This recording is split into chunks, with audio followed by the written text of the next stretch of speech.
Good morning दोस्तों। आपके लिए हम लेके आए हैं 7% गारंटी के साथ सफलता की कुंजी। आप लोग को एक्सेल कोचिंग के अकॉर्डिंग दोस्तों जो है हम बताने का प्रयास करेंगे और आपको हर चीज यहाँ सिखाई जाएगी। हमारा YouTube channel Excel coaching classes, Excel official coaching classes, इस पे आप लोग हमारे सारे वीडियो को देख सकते हैं। आज लेक्चर 2 में हैं हम। लेक्चर 1 में बता दिया है, आज आपको सेंटेंस के बारे में बताना है। तो स्वागत है सभी दोस्तों का। आइए आपको हम दिखाते हैं सेंटेंस के बारे में बताएंगे। और सभी दोस्तों जी हाँ, आपके लिए आ गया है क्या Excel coaching, Excel official coaching, जो आपको 100% सफलता की कुंजी की ओर ले चलेगा। और आप लोग जुड़े रहिए, बस एक बार मुझे सेवा का अवसर दीजिए आप लोग, और आपको गारंटी के साथ मैं मंजिल तक पहुंचाने का प्रयास अवश्य करूंगा। आइए दोस्तों, आपको हम दिखाते हैं। पहला लेक्चर था सेंटेंस की डेफिनेशन मैंने बता दिया था। आज सेंटेंस कितने प्रकार के होते हैं, सेंटेंस के बारे में बताना है। How many type of sentence means वाक्य। अब अभी तक आप लोगों ने डेफिनेशन देखी थी सेंटेंस की। The group of sentence which complete sense is called sentence, यानी कि वह शब्दों का ऐसा समूह जिसका मतलब मुझे पूरी तरह से समझ में आ जाए, या शब्दों का ऐसा समूह जिसका अर्थ मुझे पूरी तरह से समझ में आ जाए, उसे सेंटेंस कहते हैं, यानी कि वाक्य कहते हैं। अब देखिए सेंटेंस कितने प्रकार के होते हैं। How many type of sentence, तो क्या है, दीज आर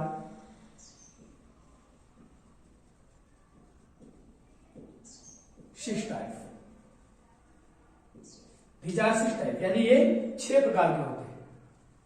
वैसे तो मुख्य रूप से 4 ही प्रकार के सेंटेंस होते हैं। असर्टिव के अंतर्गत अफर्मेटिव और निगेटिव आ जाता है, परंतु वो हाई लेवल में आता है। अब जैसे कि हम ऐसा बताएंगे कि ये 6 मुख्य रूप से 4 ही माने जाते हैं, परंतु 6 प्रकार के सेंटेंस होते हैं। वाक्य 6 प्रकार के होते हैं। तो पहला क्या है, पहला सेंटेंस आता है अफर्मेटिव सेंटेंस।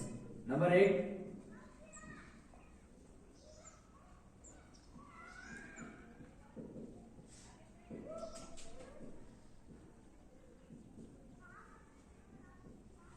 अफर्मेटिव सेंटेंस यानी कि साधारण वाक्य, सकारात्मक वाक्य। इसे साधारण वाक्य बोले या सकारात्मक वाक्य।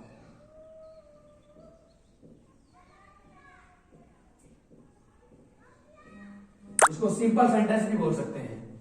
सिंपल सेंटेंस यानी साधारण वाक्य। अफर्मेटिव सेंटेंस साधारण वाक्य, सकारात्मक वाक्य। देखिए दोस्तों, इसमें यह आता है अफर्मेटिव सेंटेंस। अफर्मेटिव सेंटेंस का मतलब साधारण या सकारात्मक वाक्य। तो आप इससे देखिए क्वेश्चन में ही ऐसा छिपा होता है।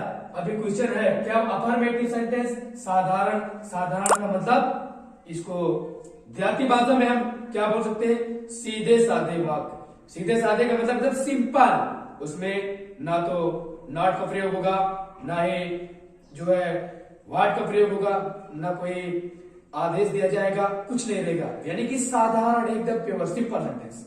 तो वो अफर्मेटिव सेंटेंस है हमारा। देखिए अफर्मेटिव सेंटेंस में साधारण वाक्य, सकारात्मक, यानी कि अब इसकी डेफिनेशन, ऐसे सेंटेंस, ऐसे वाक्य जो हमें बताते हैं सीधे साधे सेंटेंस, सिंपल सेंटेंस के बारे में बताते हैं, साधारण के बारे में, वो क्या कहलाते हैं, अफर्मेटिव सेंटेंस। अफर्मेटिव सेंटेंस का मतलब उसमें वाक्य जो है सीधे साधे आएंगे, यानी कि the sentence tell about the simple sentence are called affirmative sentence. You understand, आप समझे ये सिस्टम। तब ये अब इसकी अफर्मेटिव सेंटेंस का मतलब सीधा है, इसमें आप लोग समझ जाइए कि ये मुझे साधारण वाक्य के बारे में बताएगा। इस वाक्य में ना तो ना रहेगा, कुछ भी ना आदेश दिया जाएगा, ना कोई इच्छा की जाएगी, केवल सिंपल रहेगा, कुछ नहीं रहेगा। देखिए एग्जाम्पल आपको समझाते हैं।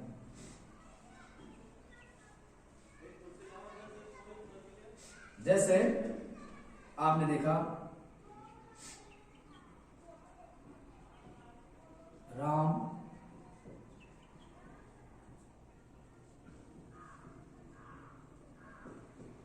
राम बाजार जाता है। अभी अफर्मेटिव सेंटेंस का एग्जांपल है साधारण वाक्य। आप इसमें देखिए ना कहीं पर ना लगा हुआ है, राम बाजार नहीं जाता है, तब ये नेगेटिव में हो जाता। अगर इसमें क्या पहले लग जाता तो ऐसा नो टाइम में इंट्रोगेटिव हो जाता, और यहाँ आओ वहां जाओ तो क्या हो जाता है, जो है आदेशात्मक वाक्य इंपरेटिव हो जाता, और जो है मुझे एक गिलास पानी चाहिए ये हो जाता। तो क्या इसमें इच्छा की दिस हो जाता, एक्स्ट्रामेटिव कुछ नहीं, ये केवल सिंपल सेंटेंस है, ना इसमें ना का प्रयोग है। सिंपल सेंटेंस में ये देखिए दोस्तों, राम बाजार जाता है यानी कि एकदम सकारात्मक सीधा साधा साधारण वाक्य है, इसमें नहीं और क्या का प्रयोग नहीं है, इसलिए ये क्या कहलाएगा, साधारण वाक्य सकारात्मक। तब क्या होगा, Ram goes to market, full stop. Ram बाजार जाता है, राम गोज टू मार्केट। तो पहला सेंटेंस क्या आया, अफर्मेटिव सेंटेंस साधारण वाक्य। दोस्तों समझ में आ गया, समझ लिए। इसका एग्जांपल आप कर लेंगे, the sentence tell about the simple sentence are called affirmative sentence. वो हमको क्या है, ऐसे वाक्य जो है जो मुझे साधारण वाक्य के बारे में बताते हैं, वो क्या कहलाते हैं, सिंपल सेंटेंस सकारात्मक वाक्य कहलाते हैं। यू अंडरस्टैंड, समझ गए। आगे बढ़ते हैं दोस्तों। दूसरा क्या है,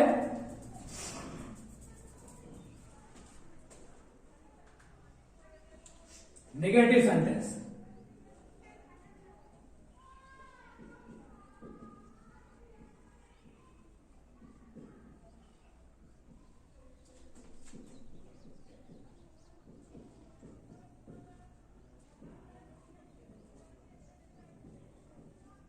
दूसरा आ रहा है नेगेटिव सेंटेंस, नकारात्मक वाक्य। नकारात्मक वाक्य मतलब निगेटिव, यानी कि नहीं का प्रयोग इसमें होना चाहिए।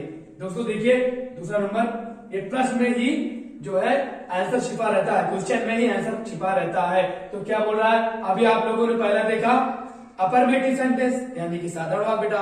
अब दूसरा आप लोग क्या देख रहे हैं, नेगेटिव सेंटेंस यानी कि नकारात्मक वाक्य।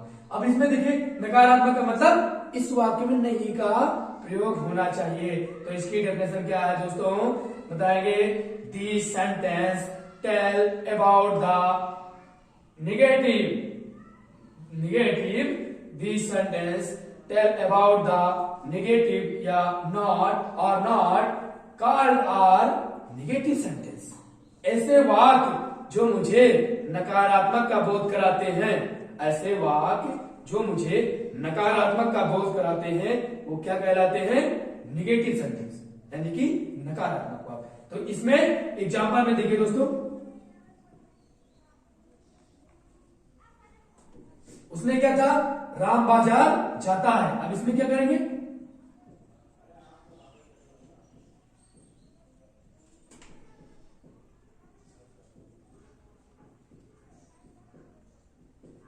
अब राम बाजार नहीं जाता है। दोस्तों अब आप देखिए सकारात्मक वाक्य में क्या था कि राम बाजार जाता है। अब इसमें नकारात्मक में क्या आ गया, राम बाजार नहीं जाता है। अब इसमें देखिए निगेटिव का मतलब नकारात्मक, नहीं शब्द आ गया, नहीं शब्द आना यानी कि अफर्मेटिव सेंटेंस, नेगेटिव सेंटेंस नकारात्मक वाक्य नहीं, इसमें जो है ये दर्शा रहा है नकारात्मक वाक्य। ये हमें देखो ये बता रहा है कि ये वाक्य कैसा है, नकारात्मक, चूंकि इसमें नहीं का प्रयोग हुआ है। तो इस वजह से जो है नकारात्मक वाक्य में, अब इसका बनाइए देखिए, राम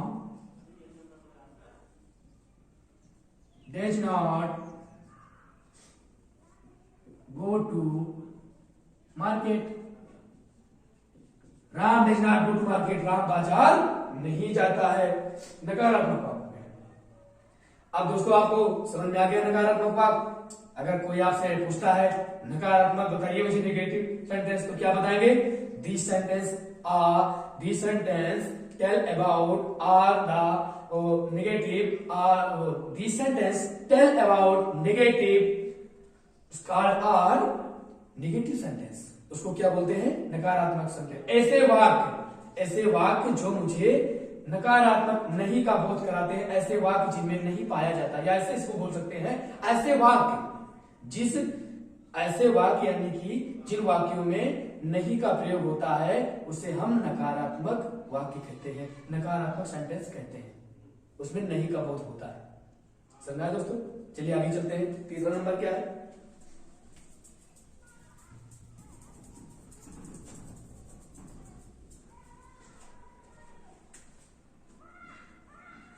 इंट्रोगेटिव सेंटेंस।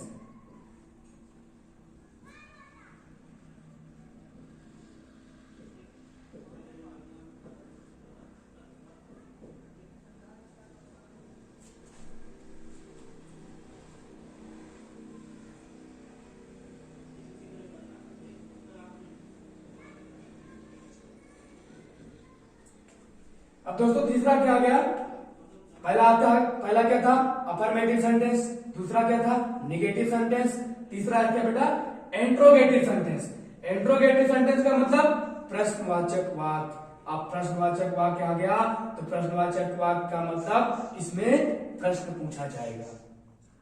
सीधा सीधा बता रहा है ना, प्रश्नवाचक वाक्य, प्रश्न यानी इन वाक्यों में प्रश्न पूछना चाहिए, प्रश्न होना चाहिए। तब दिस सेंटेंस टेल अबाउट या this sentence ask the question called are interrogative sentence. ऐसे वाक्य जिन वाक्यों में प्रश्न पूछा जाता है वो क्या कहलाते हैं? इंट्रोगेटिव सेंटेंस, यानी कि प्रश्नवाचक वाक्य। इसमें प्रश्न का बोध होगा। तब एग्जाम्पल में आइए।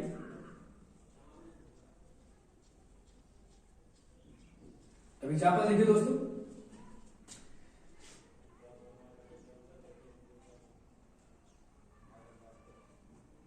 क्या राम बाजार जाता है? अब एक बात जरूर देखिएगा दोस्तों, इंट्रोगेटिव सेंटेंस जब होता है तो अंत में पंक्चुएशन का प्रयोग करते हैं। तो अभी जब सिंपल सेंटेंस रहता है, साधारण वाक्य, अफर्मेटिव रहता है, तो यहाँ हिंदी में पूर्ण विराम लगाते हैं, अंग्रेजी में क्या बोलते हैं? Full stop. तो यहाँ क्या करेंगे? क्वेश्चन मार्क का प्रयोग करेंगे। क्वेश्चन मार्क लगाते हैं क्योंकि यहाँ जो है पंक्चुएशन यानी कि विराम चिन्हों का प्रयोग किया जाता है। पंक्चुएशन जब पढ़ाएंगे अगले में तब बताएंगे। तो यहाँ पर क्वेश्चन मार्क का प्रयोग किया जाता है दोस्तों। अगर ये वाक्य मेरा लिखा मैंने और अगर मैंने यहाँ क्वेश्चन मार्क नहीं लगाया तो मेरा पूरा का पूरा वाक्य गलत हो जाता है, गलत हो जाएगा, सही होते हुए भी गलत हो जाएगा। तो इसमें दोस्तों ध्यान दीजिएगा, जरा ध्यान देने की बात होती है कि क्वेश्चन मार्क यहाँ पर लगाना कंपल्सरी होता है। जरूर क्वेश्चन मार्क लगाइए आप। ये जब अगले पार्ट में पढ़ाएंगे आपको पंक्चुएशन, तो पंक्चुएशन में बताएंगे कि कहां पर फुल स्टॉप का प्रयोग होता है, कहां पर सेमीकोलन का प्रयोग होता है, कॉलन कहां पर प्रयोग होता है, उसके बारे में हम बताएंगे। कोटेशन मार्क और उसके बाद में एक्सक्लेमेशन का मार्क कहां पर क्या होता है वो अगले में बताएंगे। पहले देखिए इसको। चलिए फिर अपने टॉपिक पे आइए। इंट्रोगेटिव सेंटेंस, प्रश्नवाचक वाक्य बेटा। एग्जांपल है क्या राम बाजार जाता है। अभी आप लोगों ने सिंपल सेंटेंस में, अफर्मेटिव सेंटेंस में क्या देखा था? राम बाजार जाता है। नेगेटिव में राम बाजार नहीं जाता है। अब इंट्रोगेटिव में क्या गया? क्या राम बाजार जाता है? प्रश्न पूछा जाता है, प्रश्न पूछ रहा है क्या राम बाजार जाता है, प्रश्न पूछने कार्य हो रहा है। तब इसमें क्या लिखेंगे? Dash Ram go to market. अंत में question mark. Dash Ram go to market. क्या राम बाजार जाता है? अब दोस्तों प्रश्न पूछने का कार्य हो गया। प्रश्न पूछा जाता है तुम क्या करते हो, तुम कहां जाते हो, तुम कैसे हो, तुम क्या खाते हो। क्योंकि दोस्तों इसमें प्रश्नवाचक इंट्रोगेटिव सेंटेंस की जहां बात आएगी, जैसे इंट्रोगेटिव सेंटेंस आता है जैसे आप लोग ये जान जाइए कि यहाँ पर प्रश्न पूछा जाता है, प्रश्न पूछे कार्य हो जाता है, मतलब कि मेरे से कोई क्वेश्चन करेगा। तो दोस्तों अब शायद मेरे ख्याल से आप लोग को समझ में आ गया होगा। अफर्मेटिव सेंटेंस सकारात्मक वाक्य, अफर्मेटिव सेंटेंस में सीधे साधे वाक्य रहेंगे, और नेगेटिव सेंटेंस नकारात्मक वाक्य, इसमें नहीं का बोध होता है। फिर उसके बाद में आता है इंट्रोगेटिव सेंटेंस। इंट्रोगेटिव सेंटेंस में प्रश्न पूछने का कार्य किया जाता है, इसमें प्रश्न पूछा जाता है। अब दोस्तों बस यही तक था। अब उसके बाद में सेंटेंस 6 प्रकार के होते हैं, 3 मैंने बताया, अफर्मेटिव, नेगेटिव, इंट्रोगेटिव। उसके बाद में अभी 3 और होते हैं, इंपरेटिव, ऑप्टेटिव और एक्सक्लेमेटरी। यानी कि इंपरेटिव का मतलब आदेशात्मक वाक्य, ऑप्टेटिव का मतलब इच्छा सूचक वाक्य और एक्सक्लेमेटरी विस्मयादिबोधक विस्मय। अब इस 3 को कल बताएंगे बस अगले लेक्चर में। दोस्तों बस जुड़े रहिए हमारे जो है एक्सेल ऑफिशियल कोचिंग से। आप इसको फॉलो करिए, सब्सक्राइब करिए और आपको नई नई जानकारी दोस्तों मिलते रहिए। बस आज ही तक आपको समझ में आ गया, गारंटी के साथ आप पढ़िए। जहां नहीं समझ में आ रहा बिल्कुल बोलिए, आपको हम पढ़ाने का प्रयास करेंगे, बढ़ाने का गारंटी 100% गारंटी है। एक्सेल कोचिंग से आपको 100% सफलता की कुंजी की ओर ले चलेगा, सफलता आपको अवश्य मिलेगी। आप जुड़े रहिए और दोस्तों बस एक बार इसको आप फॉलो करिए, सब्सक्राइब करिए मेरे इस चैनल को, आप जुड़े रहिए। आप डेली हम आपको नई नई बातों के साथ मिलेंगे। अंग्रेजी ग्रामर, इंग्लिश ग्रामर पढ़ाने के लिए मैं 0 लेवल से लेके चल रहा हूँ। 0 लेवल से इसके आगे अभी और चीजें जो है वो भी बताई जाएंगी, वो भी पढ़ाएंगे। पहले लो लेवल से, लो लेवल को आप जुड़े रहिए, कंटिन्यू पढ़ते रहिए। बस देखिए यही से सारा काम फिट हो जाता है। ठीक है, थैंक यू दोस्तों, धन्यवाद।